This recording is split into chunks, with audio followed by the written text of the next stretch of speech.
Tonight we're looking at Psalm chapter 27, and I'd like to begin at the end of the chapter, verse number 14.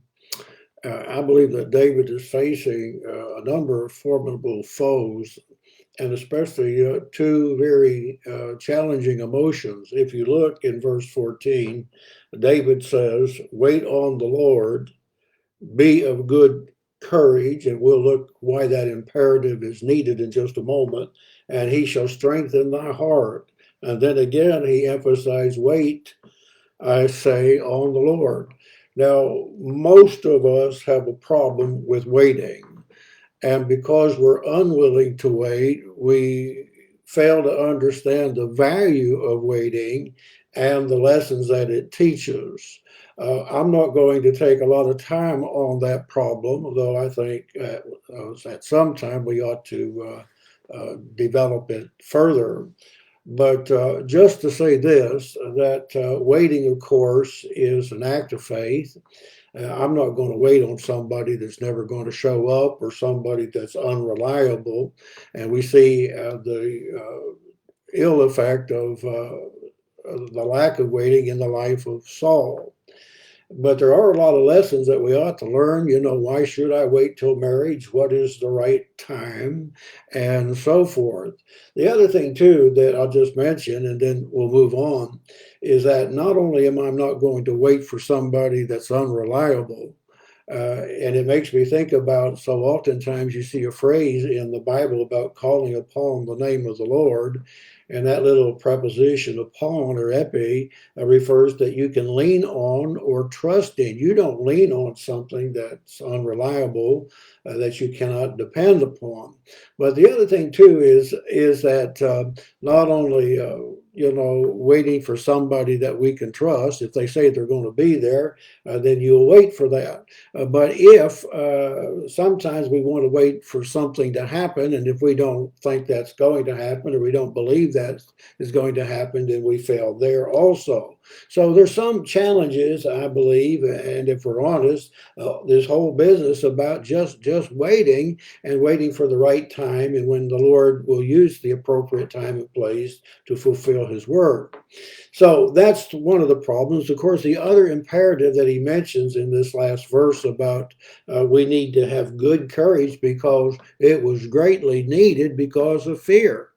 And it's interesting because you'll see that he'll mention this problem of fear in this particular psalm. And we know that fear is really a challenging emotion. I was reading something by George Patton just the other day, and I thought it was rather apropos, and you'll see how it applies to this particular psalm in just a moment. But Patton one time was asked about his bravery. Actually, they were praising him for his bravery, and he had an interesting response to that. This is what he said. He said, "I am an utter craven coward." How could he ever say something like that?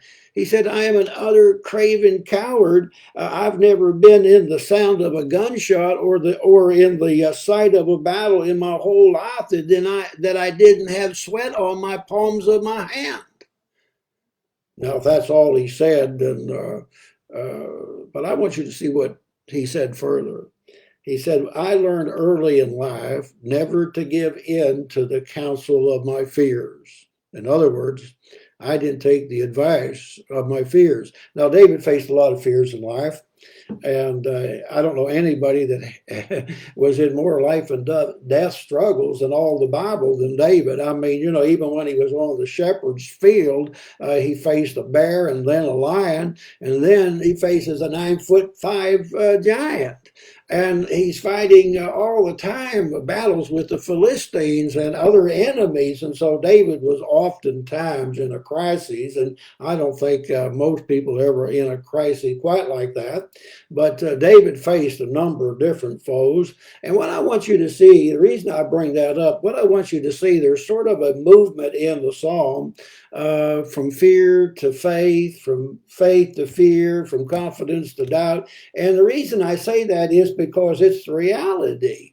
And I want you to understand something, that having fear is not an antithesis of faith, but actually they can be joined together. And I'll show you what I mean in just a moment. If you look, for example, in verse number 3, though a host encamp me, here's where the enemy is surrounding him, and they're against him. They're about ready to attack. If you look back in verse number 2, he talks about the enemies who are foes that are fierce. He uses graphic terms. They're like wild animals. They're about tear him apart. They want to cut his throat. I mean, these are fierce enemies that one could easily be intimidated. You're not intimidated when you just read about it, but when you face some real enemies who want to kill you and destroy you. And one of the things that he talks about where he uses the word foes, it's literally foes that watch. I mean, they're lurking in the shadows. They're in darkness. They want to ambush him. It's sort of like the Pharisees in the New Testament. I mean, these enemies that are ungodly and fierce, and he's saying now they've encamped me and they surrounded me. And what I want you to see here, when David talks about this, I shall not fear though the war rise against me. See, that part there, you talk about, boy, isn't that a wonderful way to go to God, because you trust him and you have confidence in him, and the enemy surrounding you, and say, I do not fear. Well, watch what else he has to say, because I think we would fail to see something if we didn't read a little bit further.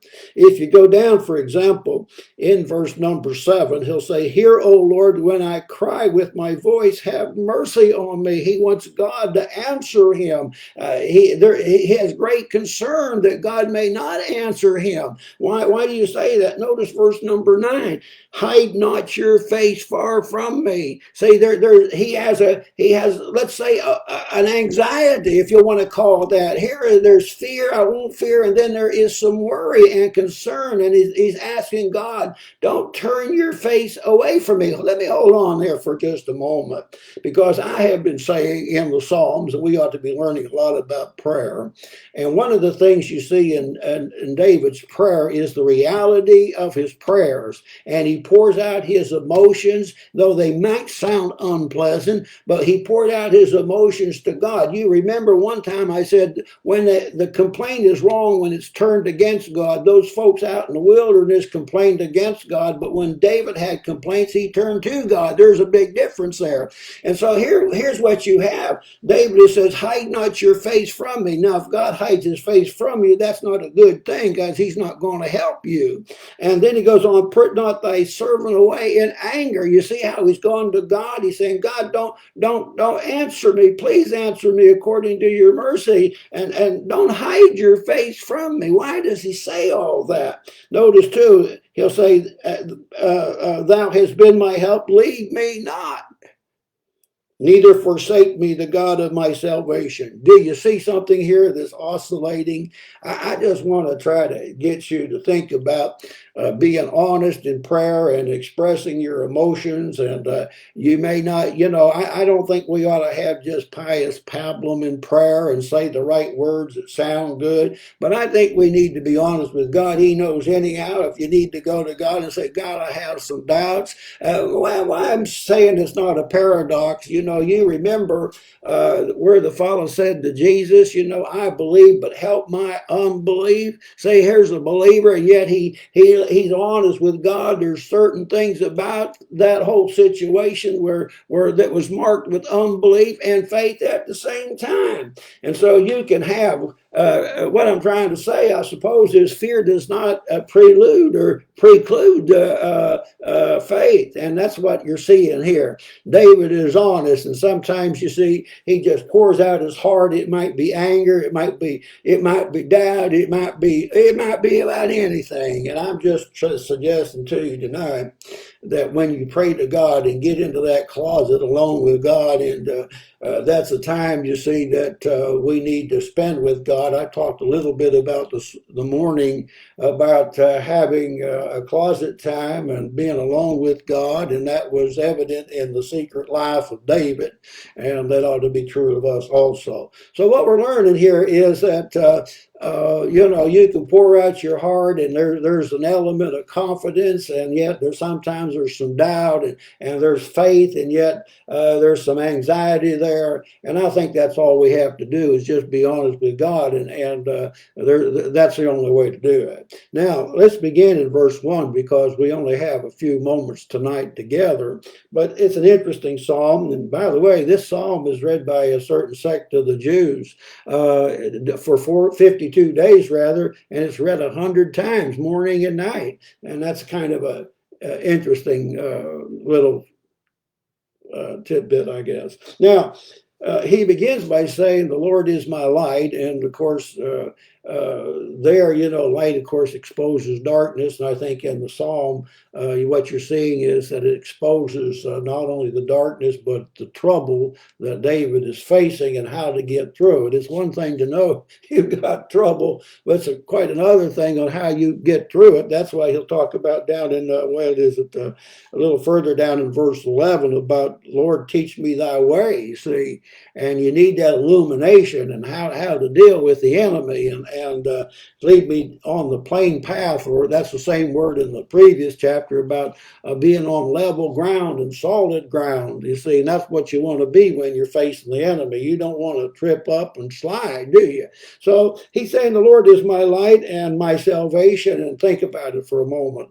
David, all the different things that he had faced in life, a lot of different crises, and I've already mentioned the bear and the lion and the giant and the Philistines, and we could go on and on and on because David faced a lot of trouble in life, and he learned that God was his salvation. And notice too, he'll say that he's my strength, no better stronghold. Think of that God is your refuge and your stronghold against the enemy. We might say fortress might be a term that's more familiar with. Then he'll say, and we've already mentioned verse 2 and 3 about how these enemies are so fierce that they want to even eat his flesh. Think about animals that are almost that brutal and like an animal, like a lion or a bear or a wolf, those kind of things. Now, verse 4 is an interesting verse. It's sort of reminiscent of what Paul said in Philippians chapter 1. If you notice, he'll say, "One thing I desire to the Lord." Isn't that interesting?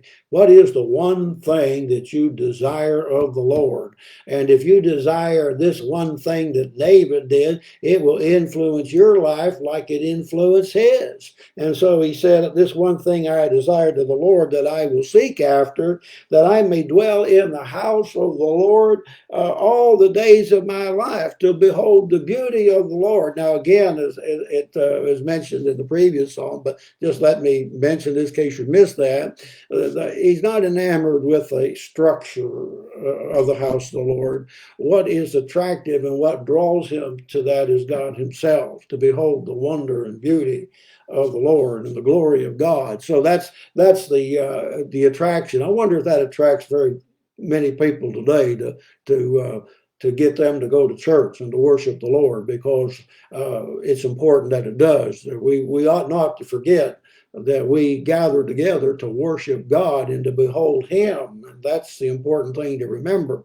Now, verse 5, "And in the time of trouble, he shall hide me in his pavilion." That's the idea, protection and security. Listen, that's the only real security in life, isn't it? I mean, you think about it. As you get older, you begin to learn that. The only real security in life, your money isn't going to keep you from getting sick.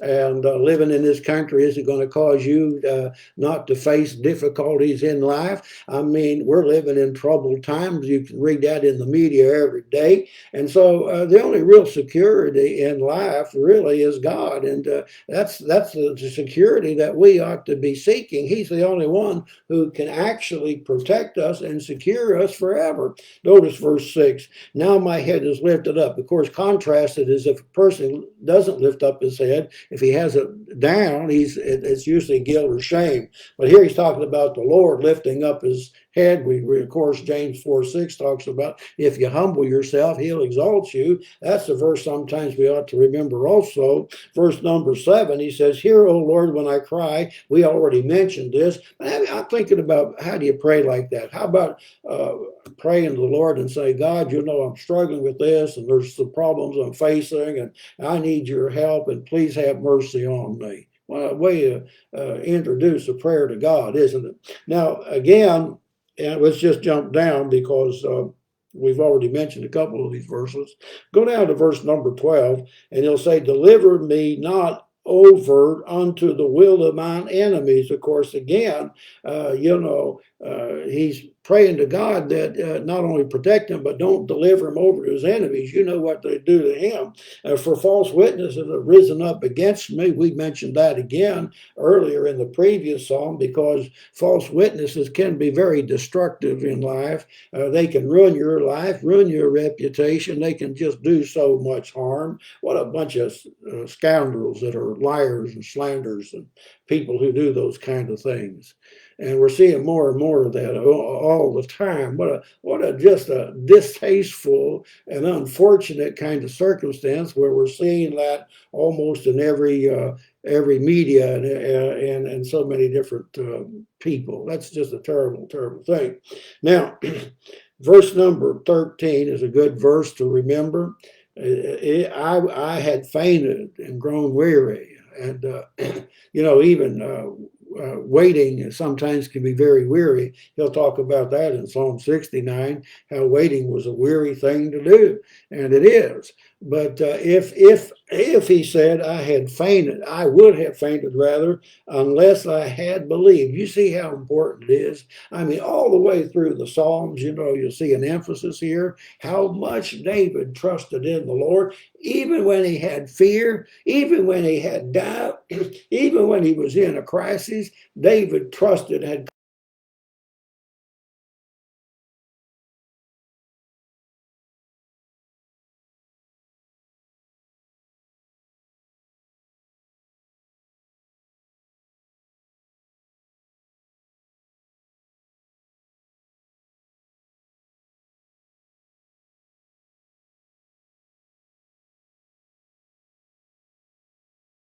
good, and we need to just hold on to that fundamental thing.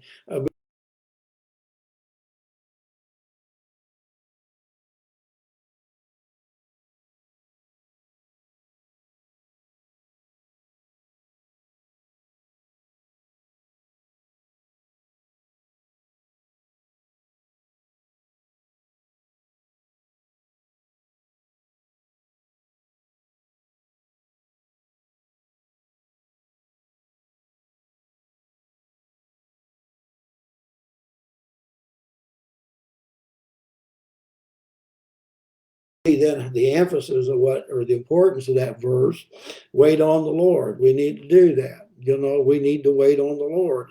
He chooses the time. He's never late. He'll act when it's appropriate, when it's the right time. Think about that if you have that kind of faith, and then you can be patient and not worry and not be anxious that God will come through for you. Now, and then he says, be of good courage. And that's what he said. He's exhorting others here, right? He's exhorting you and he's exhorting me, and especially those that were facing the crises that he was, that, trust the Lord, wait on him. God will come through, and be of good courage. That's an imperative. Be of good courage and be strengthened in the heart. That's where a lot of battles are fought and won, in the heart. And so be of good courage in the heart as you face the struggles and difficulties of life. And then again, it'll say wait because it's just so needed. So I hope those thoughts are helpful tonight. We're challenging you in your prayer life as we go through the Psalms, because every circumstance in life, as we begin to unfold the Psalms, are there. I mean, every circumstance that anybody faces, you can read about in the Psalm, and how the writer approached God in these difficulties and in good times too. And so we don't want to leave that out. We're just sort of in this track for the moment as we go in chronological order in the Psalms. So keep praying and pray to God, and make your prayers honest and real, and get in that closet in your secret life as you develop a great prayer life before the Lord. Well, we'll see you tomorrow, and we'll be looking at Psalm 28, I believe, and at 12 o'clock.